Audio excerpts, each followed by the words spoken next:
Avokat, sa të sigurt janë ushqimet shqiptare kur jo më pak se këto ditë? Zero. Doli që... Zero. Nuk ka siguri. Mirë ne çam.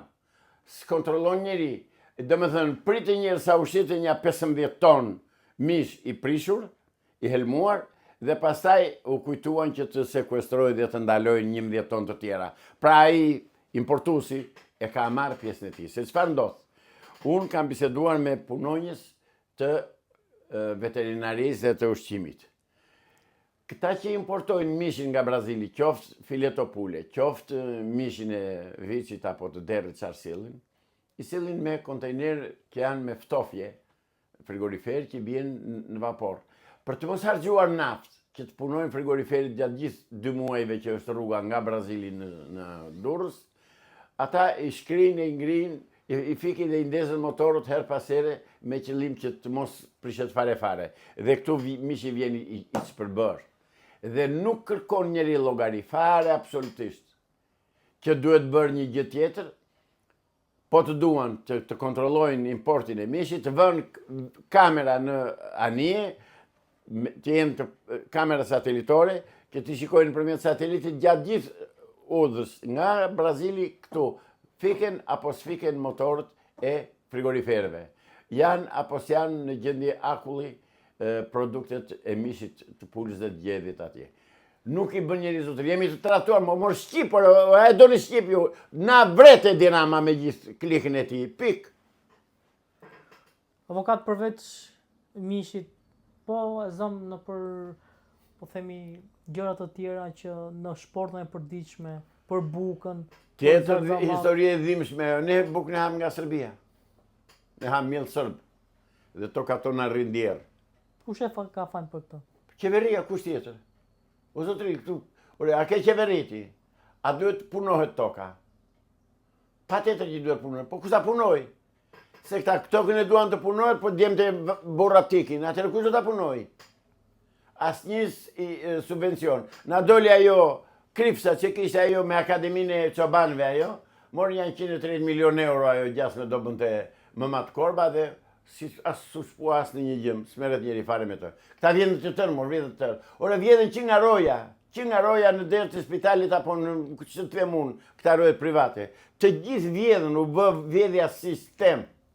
Nuk po vjet ndeshmëria në sistem, po vjet vjedhja hajdutlëku. Kjo u fut në Shqipëri, vjedhja. Avokat, tashmë është zyrtare që do jetë një shtet brenda shtetit në Shqipëri dhe Babamondi do jetë. Lema ajo është dhe t'i bjerë në qesë tërë ditën, mondi edhe kush ka bërë mondi s'bët shtet brenda shtetit në Shqipëri, harrojni ata. Nuk e lëm ne që të bëj mondi të bëj shtet në Shqipëri, mo janë vetë këta çfarë ai. Çfarë shteti do bëj ai? Kush do ta financojë atë shtet? Me çfarë ardhura do jetoj? Kush e paguan? Kush e nxit atë mondushin që të na bëj dhe shtet brenda shtetit ai. O mondi, ik vur kapellën e oficerit edhe hiqe tashin e shehut na koka. Ik. Në një intervistë të fundit të Babamondit theksoi që qumshti raki është si qumshti i nënës. Ndërkohë që shqiptarët ishin agjerim. Po Bektaşit janë Sarahoshe, di çdo të thotë Sarahosh apo Pianec. Bektaşit janë Sarahosh, pinë tërë natën. Ja, derisa thotë që rakia si qumshti i nënës, kaq zotëri besimtar Bektashian. Shkoni te Babamondi pini raki, dakord jemi. Do të bëj dhe shtet më vete ai. Na, juve dhe mondit bashk. Kërkojnë ta prishin. Po futen shumë agent për ta prishur, po të them unë. Shikoj në TikTok se që është një Markolos, se që ka një agent i Vatikanit që me çdo kusht kërkojnë që të përdhosi, të fyej dhe të ndoti fen islame. Nga ana tjetër dalin grupe të tjera dhe fusin shere dhe grindje midis organizmave fetare. Unë ditë u them vetëm këtë që ka thënë i madhi, i paharritshmi Homeri shqiptar Gjergj Fishta. Se ne vërtet kemi barjame e pashk, po Shqipërinë kemi bashkë zotëri. Dhe edhe tjetra që ka thënë, nuk po citojnë ligjërat të drejtë se nuk e mbaj mend, Gjergj Fishta ka thënë kështu: jam gati që t'i shkrij munazat dhe kryqet për t'i bërë armë për të mbrojtur Shqipërinë dhe vëllezërit tanë musliman. Kjo ka qenë, A por nuk vazhdon është t'jetë? më. Jo, nuk është më. Tani janë futur të gjitha agjenturat, se rrof demokracia, se këta banditët që qeverisin Shqipërinë, këta nuk merren me këto punë të shikojnë minat që po i vjen mbarësisë dhe unitetit kombëtar shqiptar. Po shikojnë çfarë do vjedhin sa më shumë edhe tikin.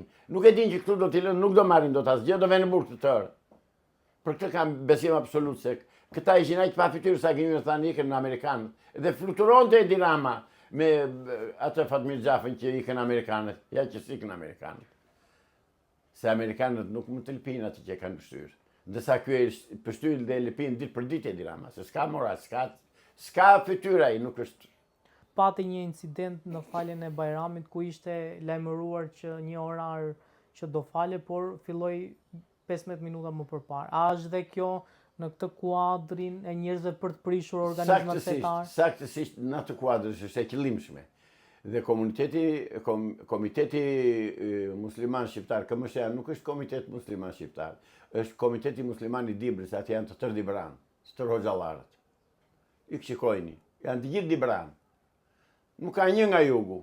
S'ka dervish kështu hoxhallar në Sarandë, në Gjirokastër, në Vlorë, në Tepelen, në Përmet, në Korçë, nuk ka hoxhallar, ka mësat në Shkarpar, në Berat. Kamër janë me qindra, asnjë. Komitetin e kanë, e drejtojnë ata, dhe urdhat i japin ata. Unë u bëthirim besimtarve shqiptar, muslimanëve të mi. Braktisin e atë komitet, se s'është komitet ai për të drejtuar fenë islame. Ai është në kundërshtim me të gjitha parimet e fesë.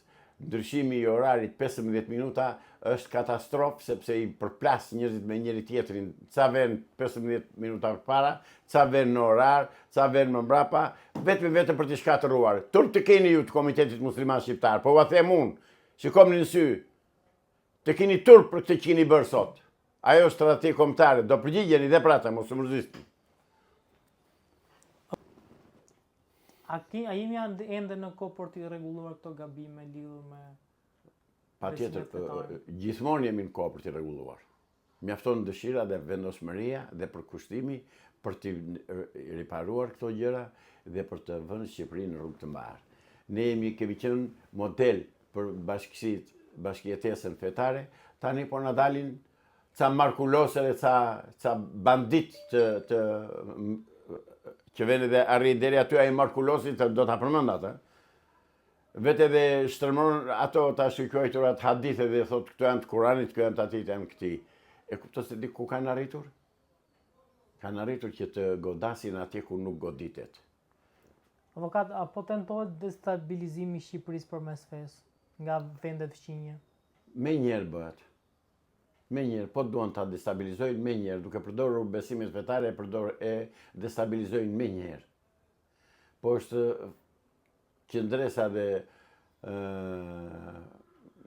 zgjuarësia e popullit shqiptar që nuk bie në këto kurthe.